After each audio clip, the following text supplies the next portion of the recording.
Good morning, Commissioners. Ms. Glasgow, Ms. Cook. He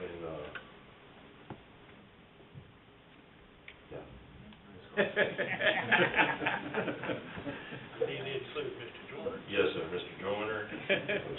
I'm so used to Mrs. Carter, it throws me for a loop every time. Good morning, Cliff. Good morning. I got about 2 or 3 quick issues. Congratulations, Mr. Carter, on your appointment. It's going to report on 3 projects that are wrapping up. We got the Equestrian Center project that is almost done. They were sodding out there last week, and we're going to try to do a walkthrough on the equestrian this week to put together a punch list. We're also done with paving on Bonnet Pond Road and Bahoma Road, and we'll be doing the same on both of those. Final walkthrough with Todd and myself and the contractors, and trying to finalize a punch list on those projects as well.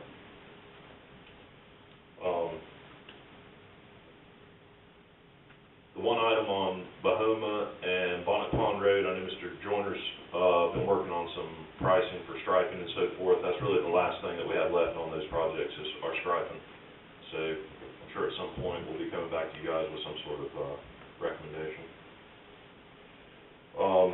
The project I wanted to talk with you briefly about is our FEMA hazard mitigation projects.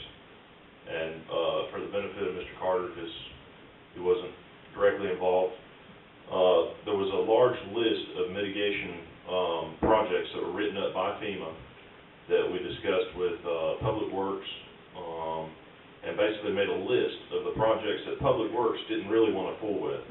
They either didn't have the equipment, or the people, or the time, or so forth.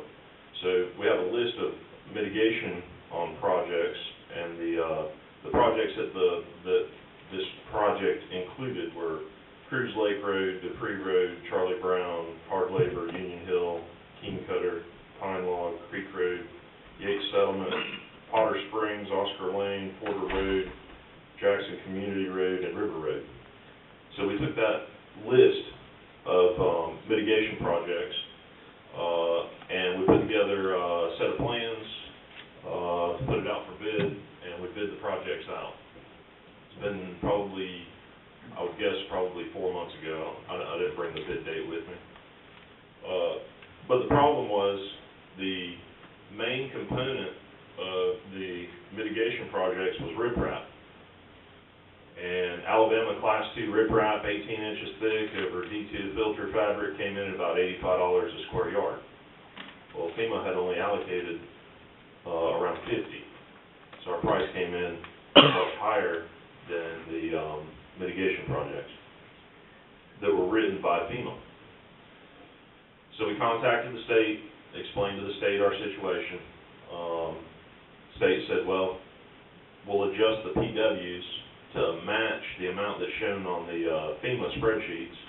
We'll submit that to FEMA for review. Once FEMA blesses that, you guys can move forward with the project. So we did that. FEMA contacted us last week and said, we've received the package from the state, we understand the situation, but instead of adjusting all of our FEMA mitigation based on the actual PW amounts, we would like you to adjust those based on the actual expenditures by the county.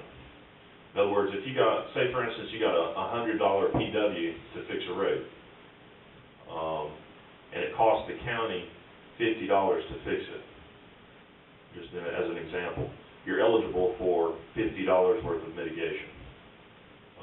So even if the PW says the project is a $100 project, if the county only spent $50 fixing it, your eligibility for mitigation funds is only $50. And because these were all large projects, you get reimbursed based on actual cost. So there were a number of these projects where the county had, for example, just as an example, King Cutter Road, the PW was written up for $32,806. And the information we got from Debbie a week or so ago was that your actual cost was $10,572. So your mitigation eligible for up to 100% can only be $10,572. So, does that make sense to everybody? It makes sense, Cliff, excuse me. But I think that Mr. Joyner needs to review those costs to see if they're accurate. Right. But we have a tendency to not charge for some expenditures that we incur. Yep. And there are several projects where, based on the information Debbie sent us, we didn't spend near the amount that FEMA had allocated on some of the larger projects. Now, these, Cliff, if I'm understanding correctly, are items that the county didn't actually do that were actually contracted out. The mitigation, on these projects, the county hasn't done any of the mitigation. The county elected to hire a contractor to handle the mitigation on these projects.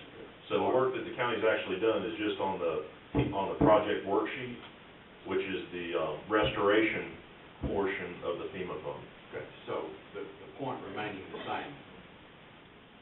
They're only gonna give us the funds that it actually costs. All right, is a contractor that we're contracting this out to, is that our actual cost? Actual cost. In other words, if we put together a contract or an agreement for $1,000, and the contractor builds all these roads for $1,000, that is your actual cost. Okay. Yes.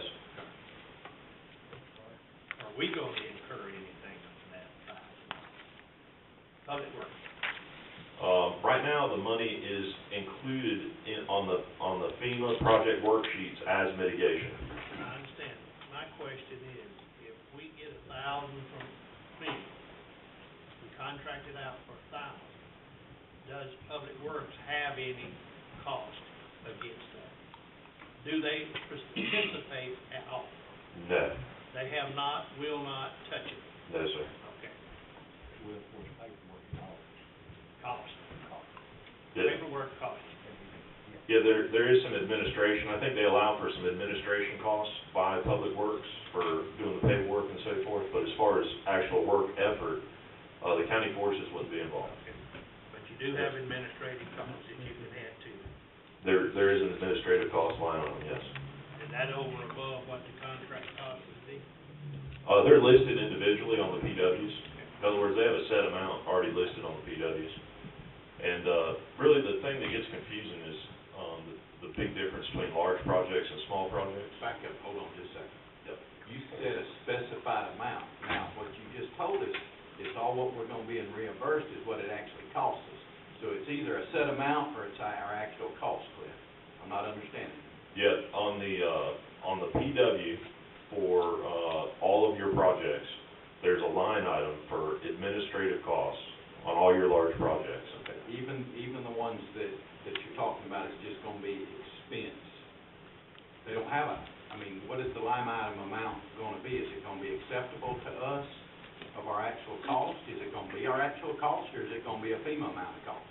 Well, the numbers that Debbie gave me Yep. are supposed to be the all-inclusive cost that the county has in those projects, is the numbers that Debbie gave me. So, in other words, if we adjusted the contract to match 100% of what your total cost was, it's an eligible cost. But it can't go above